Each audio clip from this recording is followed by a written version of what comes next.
கடவுள் இருப்பதை உணர்வது எப்படி?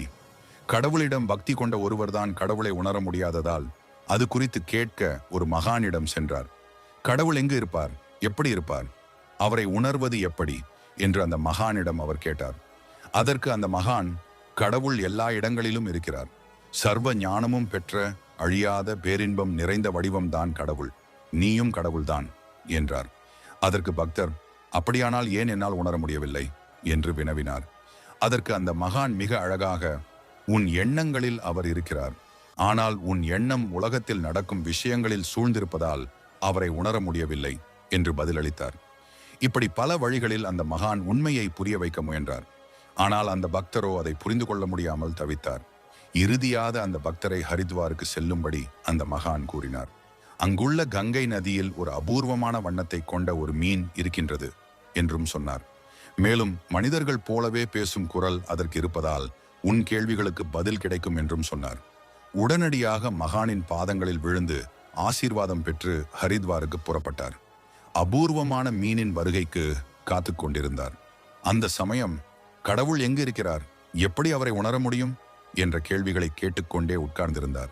சிறிது நேரத்திற்கு பிறகு அந்த மீன் அங்கு வந்து, எங்கிருந்து வந்திருக்காய் என்று கேட்டது. அதற்கு அந்த பக்தர், மகான் ஒருவர் உன்னிடமிருந்து கடவுளை பற்றி தெரிந்து கொள்ள அனுப்பி வைத்தார் என்று கூறினார்.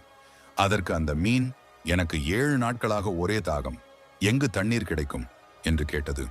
அதற்கு பக்தர், பைத்தியக்கார மீனே, வலது இடது மேலே கீழே என்று எல்லா பக்கங்களிலும் தண்ணீர் தானே என்று பதிலளித்தார். உடனே மீன் கொஞ்சம் கடுமையாக, நீ தேடிக்கொண்டிருக்கும் கடவுளும் அப்படிதான், எல்லா பக்கங்களிலும் இருக்கிறார் என்று மிக அழகாக கூறலாயிற்று. அந்த பதிலை கேட்டு திருப்தி அடைந்த போதிலும் ஒரு சந்தேகத்தை முன்வைத்தார். அப்படியானால் கடவுளை உணர முடியாமல் ஏன் இப்படி தவிக்கின்றேன்? அதற்கு அந்த மீன், இதே கேள்விதான் எனக்கும். தண்ணீரால் சூழ்ந்திருக்கும் எனக்கு ஏன் தாகம் தணியவில்லை என்பதுதான். மீனின் வடிவமைப்பு குறித்து அந்த பக்தன் நன்கு அறிந்திருந்தான்.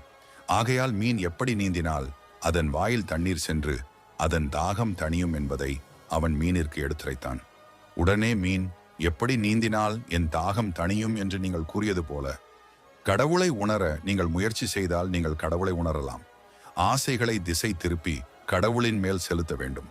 உலக விஷயங்கள் மேலிருக்கும் எண்ணங்களை கடவுள் மேல் திருப்பினால் கவலைகளுக்கு தீர்வு கிடைக்கும். பக்தரும் அப்படியே செய்து உண்மையை புரிந்து கொண்டார்.